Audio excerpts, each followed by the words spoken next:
Hello, Mark. I am Ting Li Tingshen. My number is 10. I'm from Junior. And the topic is how to revive a neighborhood with imagination, beauty, and art. The speaker is Theaster Gate. I'm a potter, which seems like a fairly humble vocation. I know a lot about pot. I've spent about 15 years making them. One of the things that really excites me in my artistic practice and being trained as a potter is that you very quickly learn how to make great things out of nothing. That I spend a lot of time at my wheel with mounds of clay trying stuff, and that the limitations of my capacity, my ability was based on my hands and my imagination. That if I wanted to make a really nice ball and I didn't know how to make a foot yet, I would have to learn how to make a foot. Then that process of learning has been very, very helpful to my life. I feel like as a potter, you also start to learn how to shape the world. There have been times in my artistic capacity that I wanted to reflect on other really important moments in the history of the US, the history of the world where tough things happen. But how do you talk about tough ideas without separating people from their content? Could I use art like this old discontinued fire hoses from Alabama to talk about the complexities of a moment of civil rights in the 60s? Is it is it possible to talk about my father and I doing labor projects? My dad was a roofer, construction guy. He owned small business, and at 80 he was ready to retire, and his tar kettle was my inheritance. Now a tar kettle doesn't sound like much of an inheritance. It wasn't. It was stinky, and it took up a lot of space in my studio. But I asked my dad if he would be willing to make some art with me, if we could reimagine this kind of nothing material as something very special. And by elevating the material and my dad's skills, could we start to think about tar just like clay in a new way, shaping it differently, helping us to image what was possible? After clay, I was then kind of turned on to lots of different kinds of materials, and my studio grew a lot because I thought, well, it's not really about the material, it's about our capacity to shape things. I became more and more interested in ideas and more things that were happening just outside my studio. Just to give you a little bit of context, I live in Chicago. I live on the south side now. I'm a West Sider. For those of you who are not Chicagoans, that won't mean anything. But if I didn't mention that I was a West Sider, there will be a lot of people in the city that would be very upset. The neighborhood that I live in is Grand Crossing. It's a neighborhood that has seen better days. It is not a gated community by far. There is a lot of abandonment in my neighborhood, and while I was kind of busy making pots and busy making art and having a good art career, there was all of this stuff that was happening just outside my studio. All of us know about failing housing markets and the challenges of flight, and I feel like we talk about it with some of our cities more than others, but I think a lot of our US cities and beyond have the challenge of blight, abandoned buildings that people no longer know how to do anything with. And so I thought, is there a way that I could start to think about these buildings as an extension or an expansion of my artistic practice, and that if I was thinking along with other creatives, architects, engineers, real estate, finance people, that us together might be able to kind of think in more complicated ways about the reshaping of cities. And so I bought a building. The building was very affordable, was really affordable, We tricked it out. We made it as beautiful as we could to try to just get some activity happening on my block. Once I bought the building for about $18,000, I didn't have any money left, so I started sweeping the building as a kind of performance. That is, performance art, and people would come over and I would start sweeping. Because the broom was free and sweeping was free, it worked out. Laughter.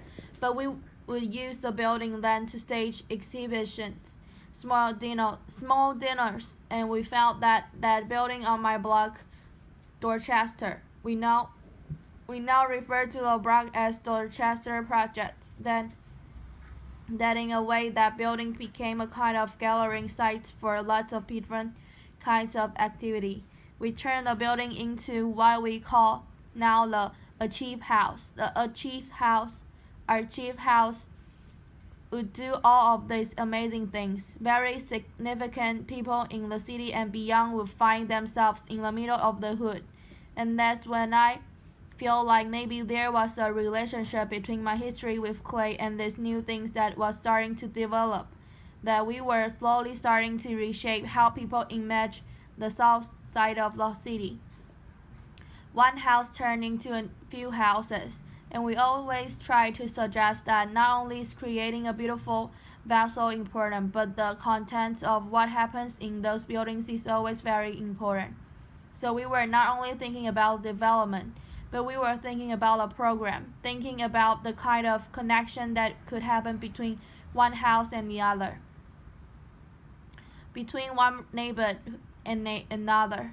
This building became what we call the listening house, and it has a collection of discarded books from the Johnson Publishing Corporation and other books from an old bookstore that was going out of business. I was actually just wanting to activate this building as much as I could with the whatever and whoever would join me. In Chicago, that there's amazing building stock. This building, which had been the former crack house of the block, and when the building became abandoned, it became a great opportunity to really imagine what else could happen there. So this space we converted into what we call Black Cinema House. Black Cinema House was an opportunity in the hood to screen films that were important and relevant to the folk who live around me. Then that if we wanted to show an old Marvin Van Peebles film, we could. If we wanted to show Car Wash, we could. That would be awesome. The building we soon outgrew, and we had to move to a larger space. Black Cinema House, which was made from just a small piece of clay, had to grow into a much larger piece of clay, which is now my studio. What I realized was that for those of you who are zoning junkies, that some of the things that I was doing in these buildings that have been left behind, they were not the uses by which the buildings were built, and that there are city policies that say, hey, a house that is residential needs to stay residential. But what do you do in neighborhoods when nobody interested in living there? That the people who have the means to live have already left. What do we do with this abandoned building? So I was trying to wake them up using culture. We found that was so exciting for folk, and people were so responsive to the work that we had to then find bigger buildings.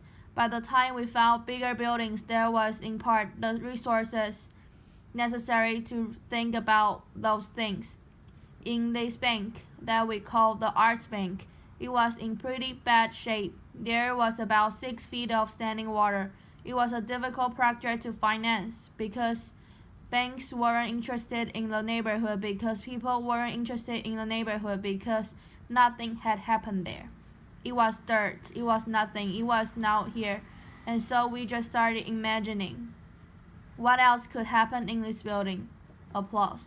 And so Now that the rumor of my blog has spread and lots of people are starting to visit, we found that the bank can now be a center for exhibition, archives, music performance, and that there are people who are now interested in being adjacent to those buildings because we brought some heat that we kind of make a fire.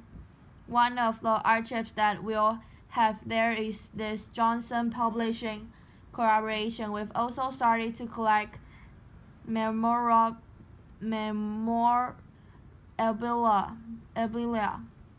from American history from people who live or have lived in that neighborhood. Some of these images are degraded images of black people, kind of history of very challenging content, and we're better than a neighborhood with young people who are constantly asking themselves about their identity to talk about some of the complexities of race and class. In some ways, the bank represents a hub that we're trying to create a pretty hardcore note of cultural activity, and that if we could start to make multiple hubs and connect some cool green stuff around there, that the buildings that we've purchased and rehabbed, which is now around 60 or 7 units, that if we could land miniature Versailles on top of that and connect these buildings by a beautiful green belt applause, that this place where people never wanted to become an important destination for folks from all over the country and world. In some ways, it feels very much like I'm a Potter, that we tackle the things that are at our will. We try with the skills that we have to think about the next ball that I want to make, and it went from a ball to a singular house to a block to a neighborhood to a cultural district to thinking about the city. And at every law and every point there are things that I don't know that I had to learn. I've never learned so much about zoning law in my life. I never thought I did have to, but it's a result of that. I'm finding that there's not just room for my own artistic practice, there's room for a lot of other artistic practice. So people start asking us, well, Theaster, how are you going to go to scale? And what's your sustainability plan? Laughter, applause, and what I found was that I couldn't export myself that what seems necessary in cities like Akron, Ohio, and Detroit, Michigan, and Gary, Indiana, is that there are people in those places who already believe in those places, that are already dying to make those places beautiful, and that often those people who are passionate about a place are disconnected from the resources necessary to make cool things happen, or disconnected from the contingency of people that could help make things happen. So now we're starting to give advice around the country on how to start with what you got, how to start with the things that are in front of you, how to make something out of nothing, how to reshape your world at a will or at your block or at the scale of the city. Thank you so much. Applause. June Cohen, thank you. So I think many people watching this will be asking themselves the questions you just raised at the end. How can they do this in their own city? You can't export yourself. Give us a few pages out of your playbook about what someone who is inspired about their city can do to take a project like yours. Theaster Gates. One of the things I found that's really important is giving thought to not just the kind of individual project like an old house, but what's the relationship between an old house, a local school, a small bodega, and is there some kind of synergy between those things? Can you get those folk talking? I found that in cases where neighborhoods have failed, they still often have a pulse. How do you identify the pulse in that place, the passionate people, and then how do you get folk who have been fighting slogging for 20 years, re-energized about the place that they live. And so someone has to do that work. If I were a traditional developer, I would be talking about buildings alone and then putting a for these sign in the window. I think that you actually have to curate more than that. Then that there's a way in which you have to be mindful about what are the business that I want to grow here. And then are there people who live in this place who want to grow those business with me? Because I think it's not just a cultural space or housing. There has to be the recreation of an economic core. So thinking about those things together feels right. Daisy. It's hard to get people to create the spark again when people have been slogging for 20 years. Are there any methods you found that have helped break through? TG, yeah. I think that now there are lots of examples of folk who are doing amazing work, but those methods are sometimes like when the media is constantly saying that only violent things happen in a place, then based on your skill set and the particular context, what are the things that you can do in your neighborhood to kind of fight some of that? So I found that if you're a theater person, you'll have outdoor street theater festivals. In some cases, we don't have the resources in certain neighborhoods to do things that are a certain kind of splashy. But if we can then find ways of making sure that people who are local to a place, plus people who could be the supportive of the things that are happening locally, when those people get together, I think really amazing things can happen. Daisy, so interesting. And how can you make sure that the projects you're recreating are actually for the disadvantaged and not just for the sort of vegetarian indie movie crowd that might move in to take advantage of them? TG, right on. So I think this is where it starts to get into the thick wigs. JC, let's go there. TG, right now. Grand Crossing is 99% black, or at least living, and we know that maybe who owns property in a place is different from who walks the streets every day.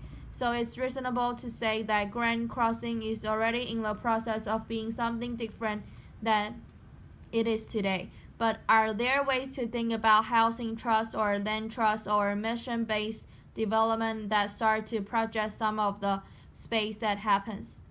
Because when you have 7,500 empty lots in a city, you want something to happen there, but you need entities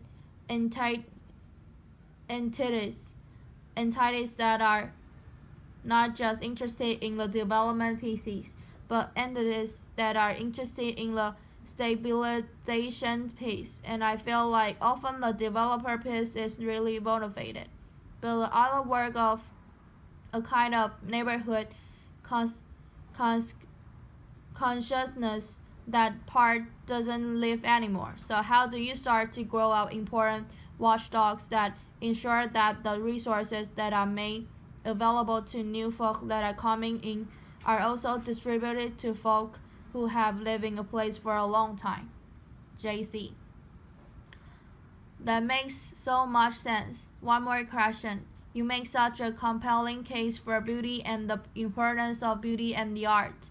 There would be others who would argue that funds would be better spent on basic service for the disadvantaged. How do you combat that viewpoint or come against it? TG, I believe that beauty is a basic service, a plus. Often what I have found is that when there are resources that have not been made available to certain under-resourced cities or neighborhoods or communities, that sometimes culture is a thing that helps to ignite, and that I can't do anything.